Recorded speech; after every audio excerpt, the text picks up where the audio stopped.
दोनों ही Pokemon trainers अपने अपने पोकेमॉन को पोकेबॉल के अंदर वापस लेते हैं और एक दूसरे से हाथ मिलाते हैं। तभी उनका एडवांस फोन रिंग करना स्टार्ट कर देता है। सबसे पहले वैरन अपने रैंक को चेक करता है जो कि अब 26 हो चुकी थी।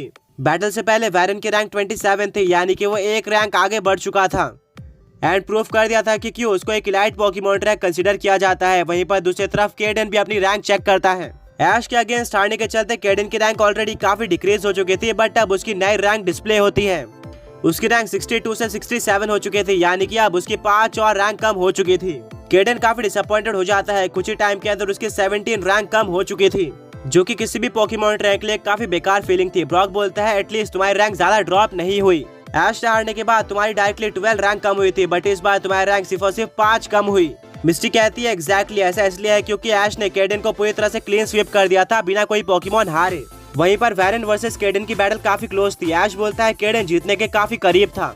केडन एक काफी लंबी सांस लेता है और बोलता है कि जब किसी पोकेमॉन ट्रैक को टॉप पर जाना होता है तो उसको हारना मंजूर नहीं होता। मैं काफी सैड हूँ और मुझे ये बैटल नहीं हारनी चाहिए थी। वैरन काफी स्ट्रॉन्ग है, बट मुझे स्ट्रॉन्ग पोकेमॉन ट्रैक्स को डिफीट करने का कोई तरीका ढूंढना होगा। मैं इस तरह से हारते नहीं रह सकता, वरना मैं कुछ ही टाइम के अंदर टॉप 100 से बाहर निकल जाऊंगा। ऐश और उसके फ्रेंड्स ये देखकर काफी सैड होते हैं। सरीना बोलती है केडन तुम्हें निराश होने की जरूरत नहीं है, तुम्हारी स्ट्रेटजीज और पोकेमॉन स्पॉट ऑन थे, पर तुम्हारे अपोनेंट सुपर स्ट्रॉन्ग थे। वैरन और ऐश को काफी एक्सपीरियंस है और शायद तुम किसी और पोकेमॉन ट्रैक के अगेंस्ट जीत पाते। केडन बोलता हाँ बिल्कुल, बट मैं इसी तरह के स्ट्रॉन्ग पोकेमॉन ट्रैक्स को डिफीट करना चाहता हूँ, बट उसके लिए मुझे क्या करना होगा।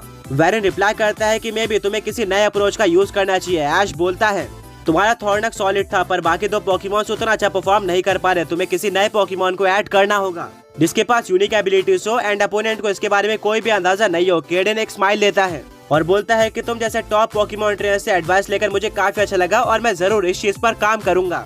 इसी के साथ ऐश, वैरन और केडन तीनों ही सुपर स्ट्रॉन्ग और टॉप पोकेमॉन ट्रेनर से एक दूसरे से हाथ मिलाते हैं एंड अपने अपने रास्ते चले जाते हैं। ऐश की न्यू रैंक 15 हो चुकी थी एंड अब वो टॉप 8 के काफी करीब पहुंच चुका था।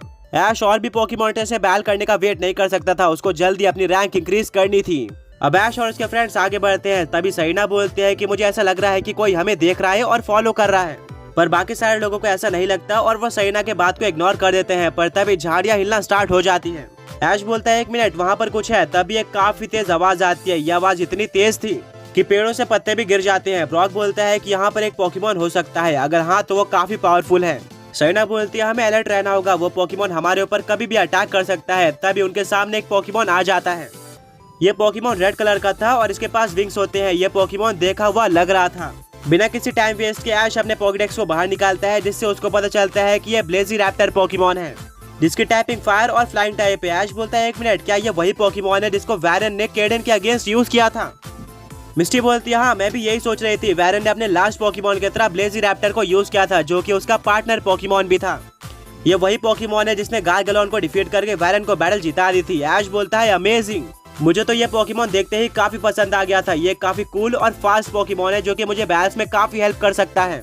मुझे किसी भी तरह से इस पोकेमॉन को कैच करना है। ब्रॉक बोलता है कि अगर ऐसा है तो तुम काफी लकी हो। स्टार्टर पोकेमॉन्स हमें जल्दी वाइल्ड में देखने को नहीं मिलते, पर तुम काफी लकी थे जिसके चलते ब्लेज़ीरैप्टर तुम्हारे सामने खुद आ गया। तभी अचानक से ब्लेज़ीरैप्टर ऐश और पिकाचू की तरफ फ्लेम थ्रोअर का यूज कर देता है। पिकाचू ऐश को बचाने के लिए अटैक के सामने आ जाता है, जिससे ऐश तो बच जाता है, पर पिकाचू के ऊपर ये फ्लेम थ्रोअर लगता है जिससे पिकाचू को डैमेज पड़ता है। ब्रॉक बोलता है लगता है कि ये ब्लेज़ीरैप्टर तुम्हें खतरा मान रहा है और तुमसे बैल करना चाहता है। ऐश बोलता है अमेजिंग, ये तो मेरे लिए काफी अच्छी अपॉर्चुनिटी है। पिकाचू रेडी हो जाओ, हमें ब्लेज़ीरैप्टर को डिफीट करना है, जिसके बाद मैं उसको कैच कर लूंगा।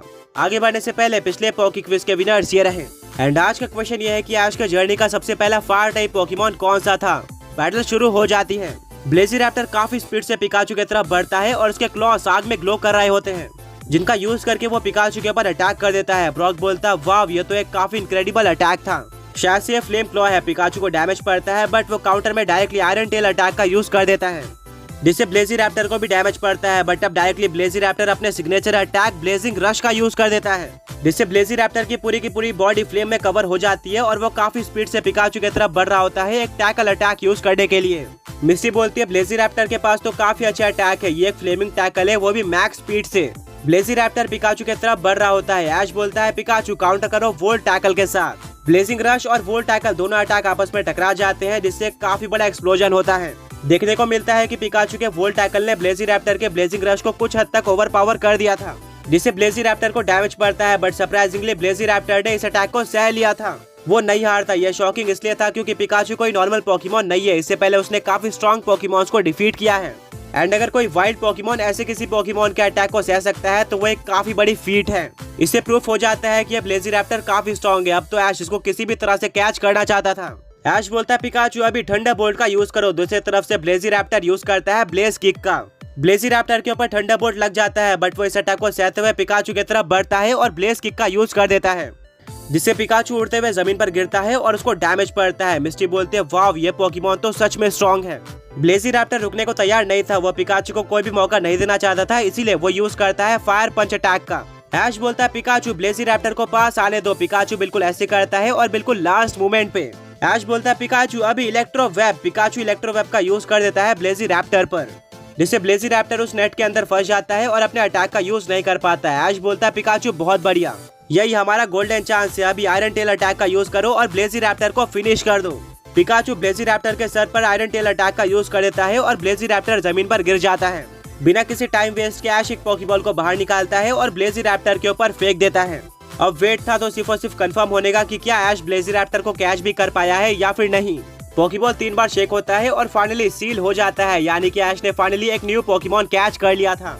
ये और कोई नहीं बल्कि ब्लेज़िरैप्टर था। ऐश उस पोकेबॉल को उठाता है और अपने कैप को पीछे कर बोलता है कि फाइनली मैंने कर दिखाया, मेरे टीम में एक नया पोकेमॉन आ चुका है। सरीना बोलती है ये काफी इंटेंस बैटल थी। ब्रॉक बोलता है कि ऐश की टीम में ब्लेज़िरैप्टर एक काफी अच्छा एडिशन है, वाइल्ड होने के बाद भी ये काफी स्ट्रॉन्ग था एंड इसने पिकाचू को डैमेज भी दिया, जो कि अच्छे पोकेमॉन्स नहीं कर पाते।